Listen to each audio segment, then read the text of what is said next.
Minecraft, a game that was created in 2011 with one of the most successful gaming journeys in history and is still very prevalent to this day.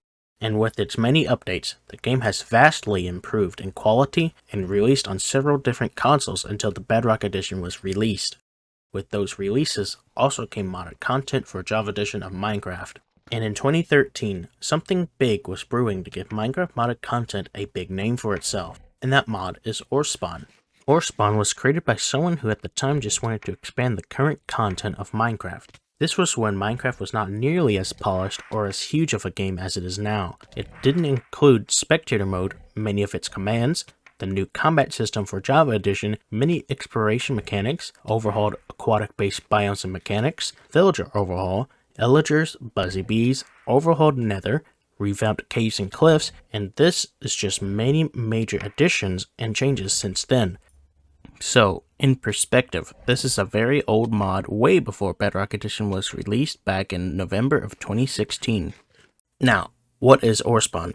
Orespawn is a Minecraft mod created for the purpose of being a wacky, super overpowered mod with new gears and bosses.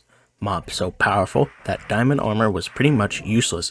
This is where the Minecraft overpowered mod genre was born, with the best melee weapon reaching damages of 750 while netherite swords do only 8. Minecraft in 2013 had 2 bosses, which isn't really different today, but Orespawn would add a whopping 22 additional bosses to Brawl, and even an additional 6 dimensions, so it would be an understatement to say that this added a ton of new content to Minecraft. Now, let's get right into some gameplay, starting by showcasing the new gear. So let's start with the armors. Here I have a collection of armors from Orespawn, just all neatly stacked in this chest. And I have the vanilla diamond set right here for comparisons, which I'll go ahead and grab, put them on, and now you can see that I have my armor bar fully decked out. I will also note that the inventory system looks different because I have separate mods to help me with this mod. They help me find certain blocks right here. They can give me save slots for the inventory in case I need to load any. Easier set for time, game modes, and stuff like that, so don't worry about this. This is not part of Orespawn. But I also have extra mods that can help determine the armor bars, which you'll see later. Now, we all know the diamond sword and our friendly bow in the older Minecraft. There's no crossbow in this version because, well, old.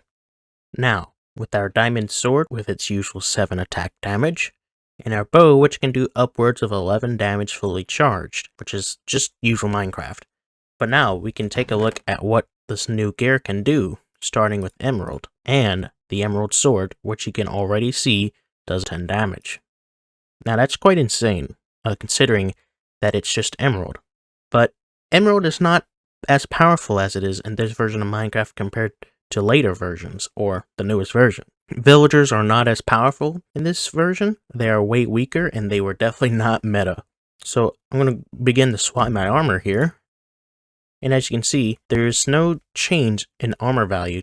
It is actually the same. However, the designs are a bit questionable. I'm not really a big fan of it. But one thing to notice is the durability. It's better. So it may be better just to make emeralds overall. And to just fully finish out the whole emerald set, I will just jump to tools real quick and show that the emerald pickaxe is automatically enchanted with Silk Touch 1. And it does more damage than diamond sword. And here's the rest of the tools, which are all powerful except for the hose. I think all of the hose have no damage, so that's a bit unfortunate. But now we will start getting into the more crazy armors and mainstream armors. I have aligned a second chest here for other armors you could also attain, but aren't the mainstream type of armors you may encounter. So for example, you might end up making some of these, but not every playthrough you will end up making some of these. Or you can find some of these in dungeon loot. Now the first set of armor you will encounter is Amethyst. The first line of armor that includes mining, that is better than diamond, is Amethyst. So if I swap them out here. So now that I have it swapped out, you can see the design is a bit different, but it is not very pleasing to look at either. And we will go ahead and grab the sword, which does 50% more damage than the Emerald Sword. And you can see in the bottom left that this armor is indeed stronger than Emerald and Diamond. So if I take off the boots, you can see how the armor bar works. And you can see the durability is amazing. However, just to foreshadow a little bit, there are very, very tough mobs that will do massive damage and really hurt the durability of this armor, so it does supplement it in a way. So this design is a bit more, well, it's still very questionable, what am I saying? But here's a ruby sword, which is 20 damage, and you can see that the armor bars has moved up even further, and just 3 pieces of armor is still better than diamond, and is almost better than amethyst. And once again, you mine for these rubies. A lot of times ruby and amethyst will be suitable against bosses, and depending on your skill level, it can be better or worse. Unfortunately, there is a bit of a problem with ruby durability. As you can see, it is worse than amethyst. Alright, so I've grabbed the next set, which you can see is a significant bump compared to the rest of the armor. On top of that, it comes with a bunch of enchantments, including all these protections and exclusive enchantments for some of these armor pieces. Here's the ultimate sword, which does 40 damage, but since it has sharpness 5, it does 46.25. As you can see, the durability is much higher than amethyst and ruby. I've also included this weapon here, because this is the weapon you use for this set of armor for the boss you're supposed to fight. And yeah, I know, massive step up, 500 attack damage, which is pretty nice. But I will hold out the sword here. As you can see, most of the swords were about this length, so there's really no use to showing them off. But here's the next part, right? Look at this sword. Huge. Big Bertha. It's a really big sword. But yeah, a 500 attack power sword has to be super big. And as you can see, massive durability. The alternative to the Big Bertha, though, is the Slice, which is literally just a Big Bertha, but with an iron ingot to get a different look. Now, another ultimate weapon you'll want is the ultimate bow, mainly for 2 reasons. The first reason will be that there is no other bows or ranged weapons that is like a bow. So here we have the ultimate bow, which you'll definitely want to create because of rapid fire and high damage. Now we get it onto the final piece of gear here, which is the Mobzilla set. Now, unfortunately, this gear doesn't have any special weapons with it. This isn't much better than ultimate armor, but it's not going to break on you. And these are not dropped by the boss, instead it's made by what the boss drops, just so you know. Very flashy, insane enchantments, which is probably the biggest thing about this armor compared to ultimate. Next we have another major boss dropping its armor. And this one actually reaches to the 3rd armor bar. At least this one has a unique weapon, which does 672 damage, which the base damage without sharpness is actually 666.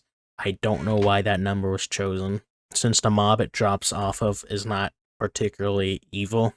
It is another huge weapon, hopefully with enough durability, which it should be enough durability, because by this point in the game, you should be facing like one more boss, or this was the last boss you fought. And here we have the best armor in the game. It's the best only for one reason, the enchantments. For some reason, the Queen skill has more armor points, but no enchantments. And it even has a unique weapon with it. Really strange decisions with the texturing on the armor. If you decide to use Orespawn and use its gear, a lot of its gear will be way too powerful for many mods, so be careful when you combine it with mod packs. Now, most of these tools are not different. The only tool that was different in the early stages is the Emerald one, because it will always have Silk Touch 1. So these tools being so strong, they could just be used as weapons, just not the hose. Ultimate being very good by giving enchantments. Fortune 5 is pretty great, since you cannot obtain it normally. And they also have really good durability. Although, once again, Ruby is kind of questionable. And here we have some extra tools you could use, whether it's for repairing or going around your world. Here we have some duct tape, which is used like cake, except you don't eat it, you use it on repairing your weapons. You just right click this, and you can see a part of the duct tape is missing, while my weapon did fully repair. And then here we have some stairs, which are very hard to use. Most of them, when I right click the ground, they just don't want to do anything. Oh, it finally worked, but it went in the wrong direction. Sucks. I can't use it. Why is it so bad? Now, the rest of these weapons are mostly just throwables that you can actually just find across the world. For example, I just found one here in the grass. It's a small rock, but when you throw these things, if you don't hit your target, you can just pick them back up. All the rocks have special abilities. These are not all the rocks. And if you think the explosive ones explode when you hit the ground, they don't. You have to hit a mob with it. All of the other things here that are not rocks or crystals are something that are dropped from mobs, so a robot laser charge. So something I forgot to show real quick was the ultimate fishing rod. The ultimate fishing rod can be used like a regular fishing rod, although it can be visually buggy, but it still works. And as you can see, I got a unique fish, which is brought to you by Orespawn. I mean, this fishing rod is so powerful, I can just toss it into the lava right here. The ultimate fishing rod is kind of buggy in lava, but I got a sunspot urchin.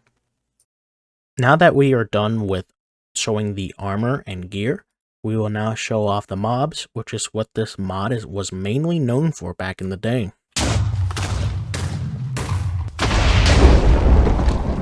So now let's start looking at the juicy part of the mod. Now, the mobs at the top are vanilla, but Orespawn adds vanilla spawn eggs for these guys, and the rest of them are part of Orespawn, all completely new. Now, briefly skid through all of them, and a lot of these you'll encounter very commonly, while a lot of other times you will encounter them very rarely. And there's even another chest of all these guys. Some I remember being very annoying, and some I don't even remember. And then we have the teleportation mobs, which are basically just ants, a termite, a moth, and a butterfly. And in the ender chest, I've put the bosses, which we will be seeing briefly. I even put some of the vanilla bosses in here too, along with the strongest here at the bottom.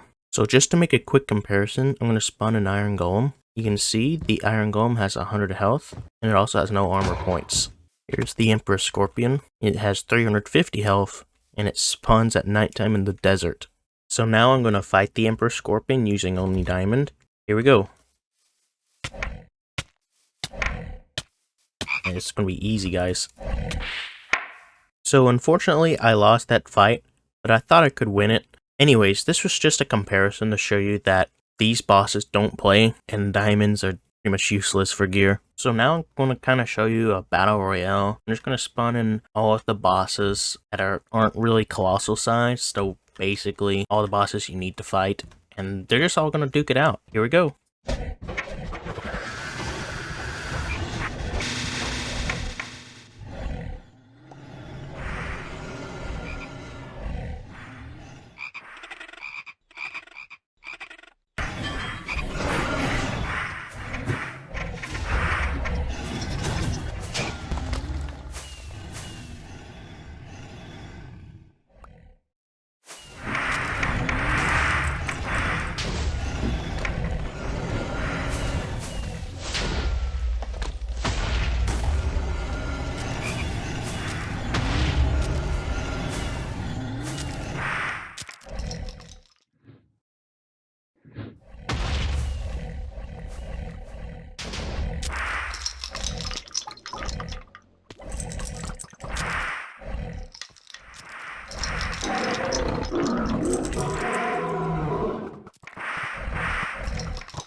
So I hope this gives you a brief idea about what this mod can be like. So we can do some weapon testing first. We'll start off by using the chainsaw. Keep in mind, the chainsaw does 60 damage. Next we have the attitude adjuster, doing 86 damage. It also causes an explosion, no matter where you hit.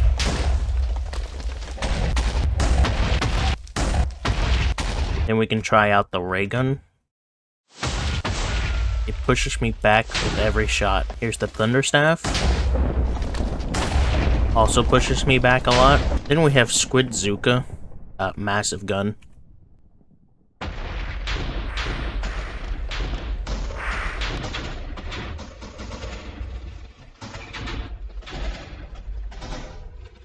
Unfortunately, not very effective against this guy.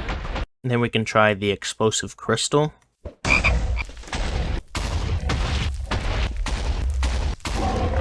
We'll get a fresh Emperor Scorpion to spawn in. We'll test out our Big Bertha on it. Big Bertha does 500 damage. This guy's got a lot of armor. That reach definitely does help. Queen skill.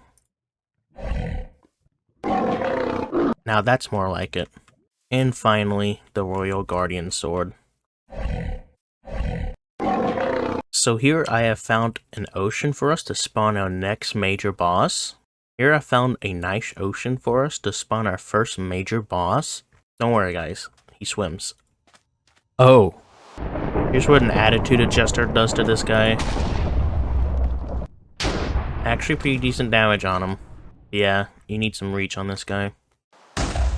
So here I have found a nice old village to show you the nostalgia of it and the destruction of this next boss, Mobzilla.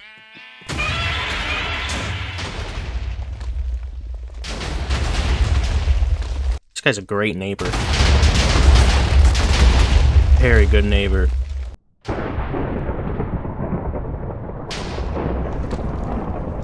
And also show you guys the king. I figured this would be a great way to show off the king while Mobzilla is still around.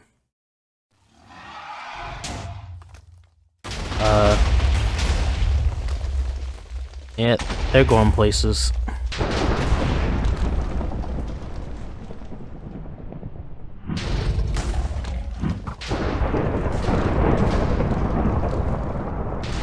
And the king should win this one. Okay, let me get another Mobzilla down. Now I'll show you the queen. But she is pretty passive. Here's her health. Alright, here we go.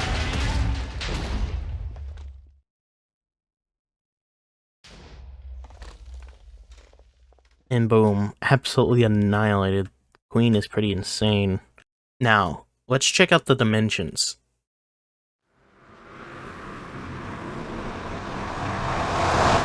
So if you want to get to another dimension, you'll need to find an ant, termite, butterfly, or moth, and you just simply find any, right click one of them, go there. First we'll be taking a look at the brown ant dimension, aka Utopia. So here's the Utopia. This dimension, as you can see, has a lot of trees. This is sky tree wood right here, and if you try and break it, it breaks the whole thing, and it just rains logs. And the logs are completely usable. You can also see some more unique trees that you can see drops peaches, some of the fancy cows that don't look very fancy. Even more big trees. It's best to turn off clouds for this. Even some vanilla mobs spawn here. You may even be able to find some shrines. This being something you can find just naturally spawning in your world. Only in this dimension though. Serves one purpose though. Besides the many riches you can get here. This is not redstone, by the way. So very easy way to just immediately get stupidly powerful armor.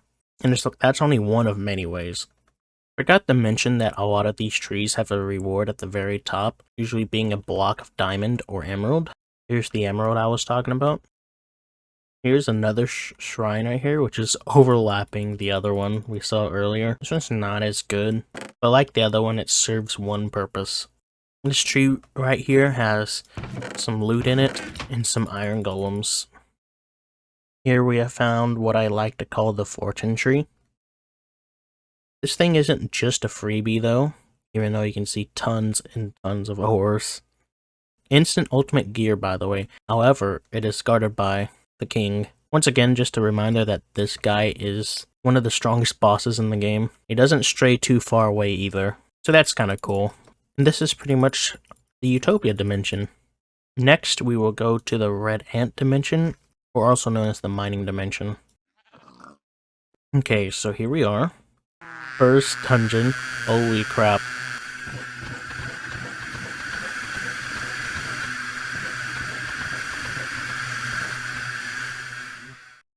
Now, in the previous dimension, I forgot to say that Utopia has hardly any hostiles. This one surprisingly not being hostile. A lot of cute baby dragons here too. Not another one, dude. Alright, There's another dungeon. Oh, scary stairs going down it. Okay, we've reached the bottom of the stairs. With this, I'm going to give myself some night vision. But here is a maze you have to solve.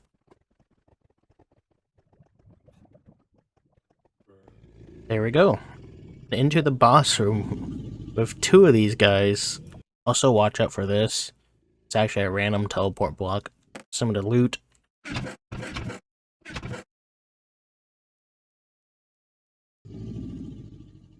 Yeah, they don't play in here.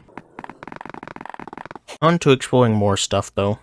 Immediately after, see another dungeon. Oh, this one's Ender Nights. Now it's nighttime. And let's wait for some things to spawn. Here we go. Mothra. Actually not unique to this dimension though. Ah, here's something cool in the distance. Dude just ate everyone over here. But yeah, T-Rex. Kinda small for one. Here's an Allosaurus. Pointiosaurus. But yeah, that's basically this dimension. Just a bunch of dinosaurs and mining with dungeons. So the next dimension we have here is the Rainbow Ant dimension, also known as the Village dimension. And immediately we saw something having fun over here. So as the name suggests, there's a lot of villages here. Now this dimension seems peaceful, but night is a whole nother story. The whole other story being that there is robots here. With good armor too. Oh boy. Jeffrey out here boxing. This is also a dimension where one of the last bosses could spawn. So not just the robots, but Mobzilla. Other than Mobzilla and robots and villages, this dimension isn't all that great. So now we'll move on to the next dimension. The Unstable Ant dimension, or the Danger dimension. Okay, so once again, extremely flat, with chaotic looking trees. This dimension is mainly here to be even more difficult, and of course to have many dungeons. This is the dimension you go to for dungeons. You can also get some good resources from the islands here, and the islands do move. So here we have like an end castle with a ender chest, lots of ender reapers, and a dragon egg. Some friendly dragons here. A rainbow. Here's a pumpkin. Okay, here's something too. Okay. What's in here? Wow. Okay, so the main reasons to go to this place is to find these towers. These like battle towers, and as you can see in the distance with the spawners, it already looks a little brutal. Nothing but bosses here. There's even another one over here. Two different kinds, by the way.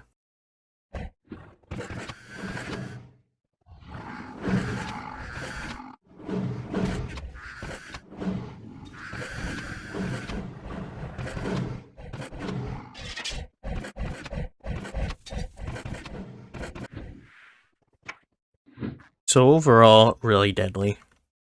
So the next dimension we have is the Termite dimension, or the Crystal dimension. To go to the Crystal dimension, you need to empty your inventory. This unfortunately included my clothes. And unfortunately the clothes here are pretty clear. So, here's the Crystal dimension. There are two different types of people in this world. First one being the person that likes this world, or the other person eye is currently bleeding out. But here we can see like crystal mobs, peacocks, mantis, because why not? Few dungeons you want to steer clear of. These guys are not friendly. This one being even worse. And yes, there is some stuff at the bottom here. Stuff at the bottom being dungeons, which you can just get into. Some things that might help you along your journey. Mostly just filled with dungeon beasts and rats. And at nighttime, we can find some bosses here. There's also crabs, and more enemies like the crystal urchin. Okay, here's something. Vortex. There's a nice little tower of vortexes and other crystal-like beings. And that is basically the Crystal dimension. So now we'll head to our final dimension, which is the butterfly dimension or the chaos dimension. You can use either a moth or a butterfly to get there. It doesn't matter. It takes you to the same place. So in this dimension, you can expect almost anything to spawn here. So you can encounter dinosaurs, giant moles, rotators, like robots, and all kinds of nasty stuff. At least there is some fresh supplies. So this dimension is really useful for just boss grinding and getting what you need really fast to make the ultimate weapon, Big Bertha. And you can also fall down this dimension. Generation of this dimension is actually not that bad. However, from experience, I've never went here. After exploring all of these dimensions, you can simply get back by right-clicking the one you used to get here. So in this case, a moth or a butterfly. Now I am back in the overworld. And after showing you pretty much all the important aspects of Orespawn, I think we can all agree on why it was huge at the time. Lots of new places to go, bosses for days, and overall a new Minecraft experience. No other mod at the time was like this. And it is hard to find one that is similar today. A mod that made vanilla Minecraft look like a walk in the park. Unsurprisingly, this mod was very popular back in the day while remaining in the spotlight for some years after its creation. But it has some major flaws like unbalanced gameplay and questionable textures. Personally, I think Orespawn does not fit in with many modern mods today, but it is fun to look at, spend some time playing it, and then forget about it. I have beaten the mod many times except for the Queen, and reviewing it now makes me feel like the mod was put together just for the sake of having fun.